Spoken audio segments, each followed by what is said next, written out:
Hey, what is up everyone? Welcome back to our YouTube channel. So for today's video, I'm going to teach you how you can easily connect Shopify to Etsy.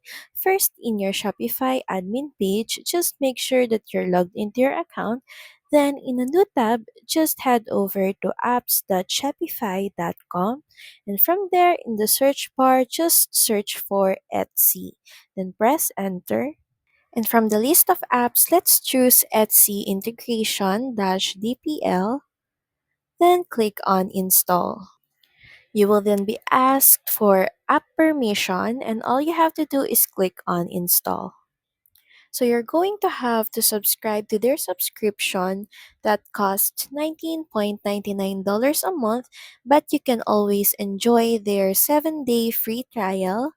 Just choose a payment method.